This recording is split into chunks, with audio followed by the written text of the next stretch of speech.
Assalamualaikum warahmatullahi wabarakatuh. Kami di sini akan mempresentasikan hasil diskusi kelompok kami mengenai materi analisis teknik ekonomi dan dampak lingkungan pembangkit listrik tenaga surya di Indonesia dengan saya sendiri, M. Nafis Pratama, dengan NPM G1D025054. Dan saya Awang Guna Setiawan dengan NPM G1 D025092. Dengan saya M. Muhammad Sultanul Abila dengan MPM G1D 025062. Dengan saya Heno Setiawan dengan NPM G1D022069. Di sini kami akan memulai dari latar belakang, kemudian akan dilanjutkan dengan pembahasan hingga penutup. Baik, di sini saya akan menjelaskan bab 1 yaitu pendahuluan, yang mana yang poin pertama yaitu latar belakang. Kebutuhan energi listrik di Indonesia terus meningkat seiring perkembangan teknologi, pertumbuhan industri, dan peningkatan jumlah penduduk. Selama ini kebutuhan listrik masih banyak dipenuhi menggunakan energi fosil seperti batu bara dan minyak bumi. Penggunaan energi fosil secara terus-menerus dapat menyebabkan pencemaran lingkungan dan berkurangnya cadangan sumber daya alam.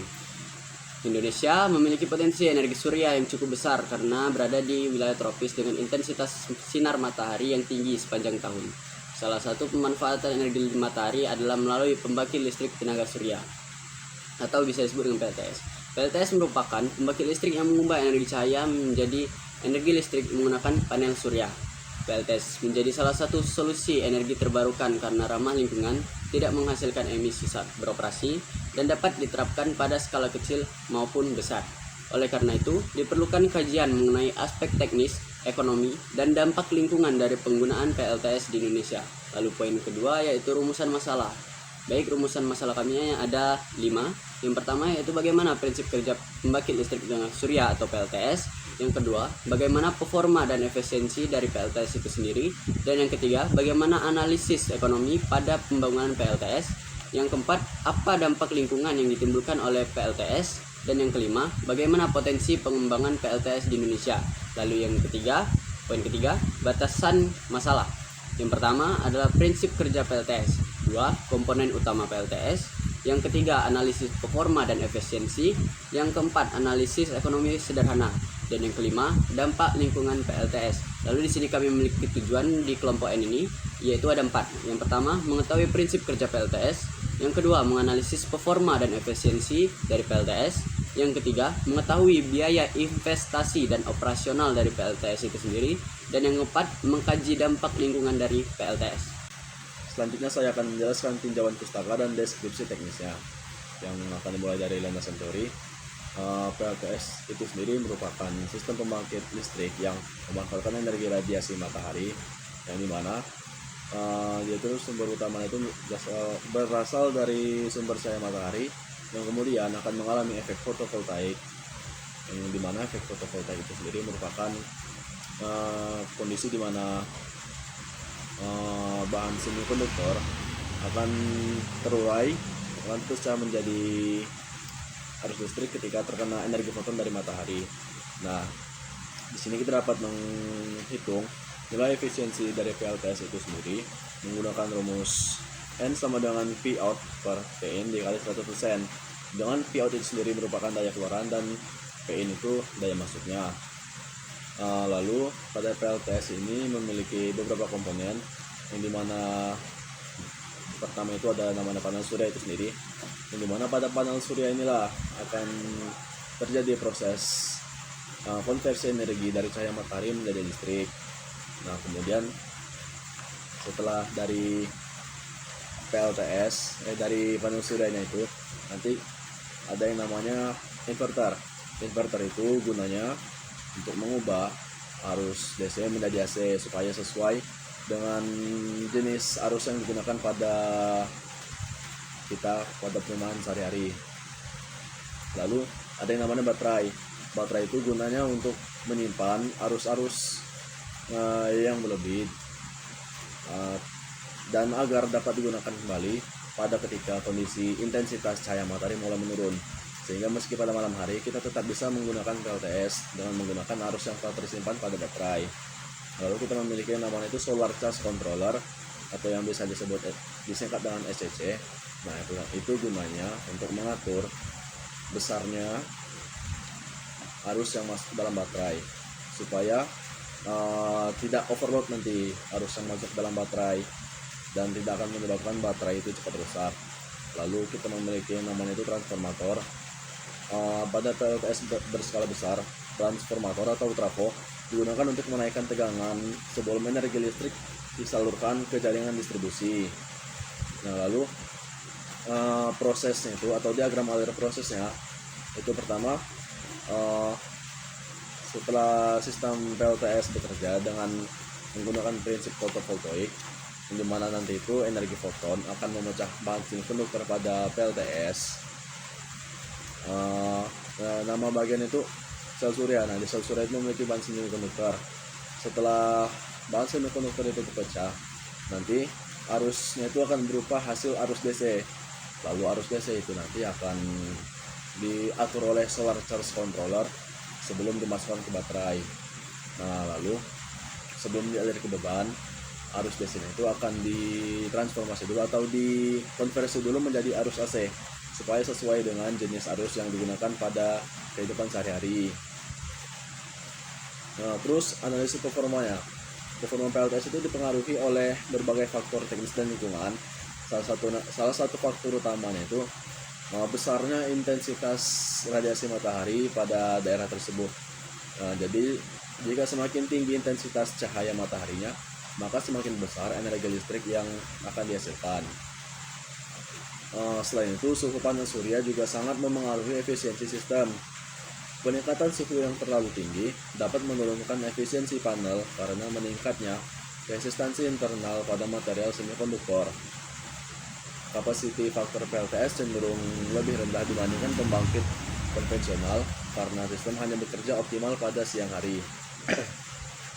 Di Indonesia, kapasiti faktor PLTS rata-rata itu berkisar 15-25%, tergantung lokasi geografis dan kondisi cuacanya.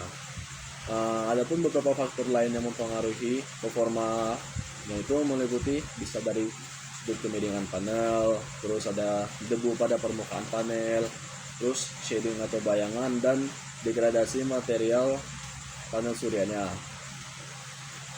Perawatan rutin pada PLTS juga sangat mempengaruhi oleh efisiensi dari panel surya tersebut.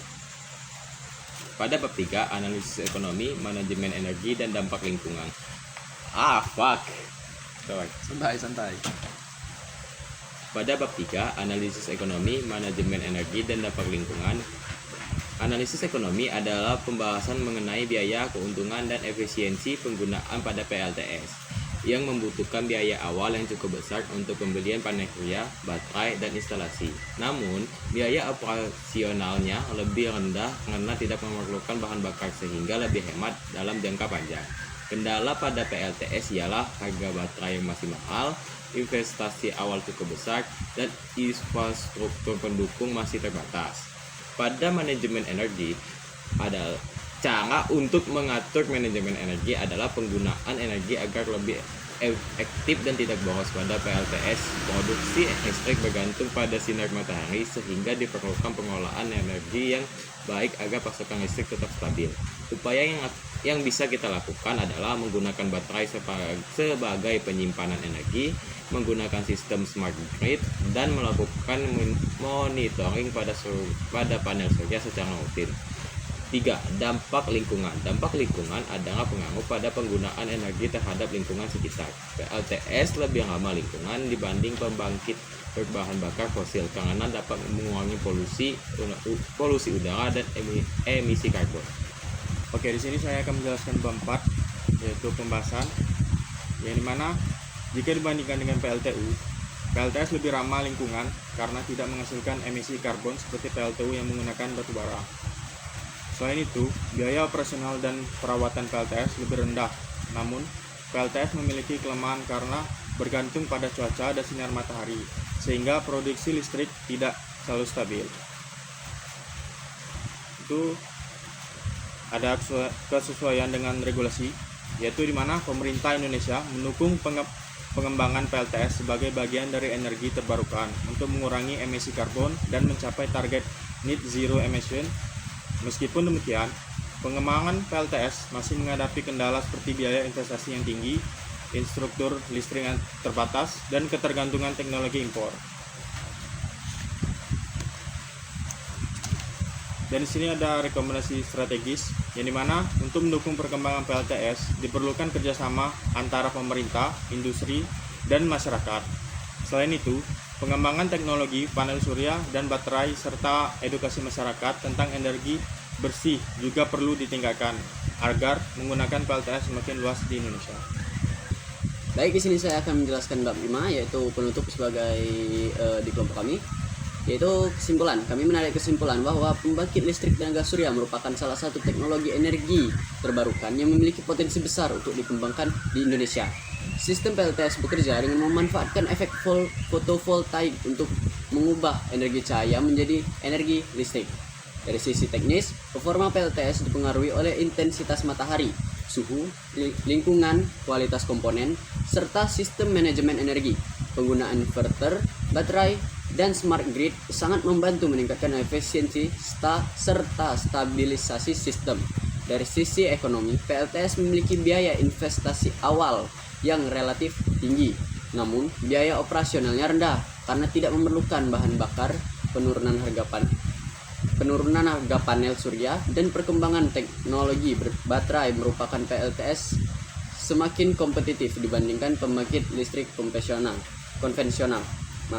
Dari sisi lingkungan, PLTS lebih ramah lingkungan karena tidak menghasilkan emisi karbon serta selama operasinya bekerja.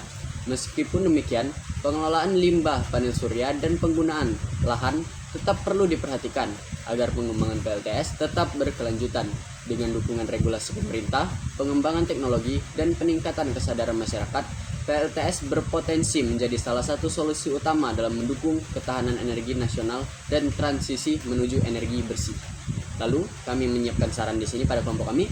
Yang pertama, itu pemerintah perlu meningkatkan dukungan kebijakan dan insentif terhadap pengembangan PLTS di Indonesia. Yang kedua, penelitian mengenai efisiensi panel surya dan teknologi penyimpanan energi perlu terus dikembangkan.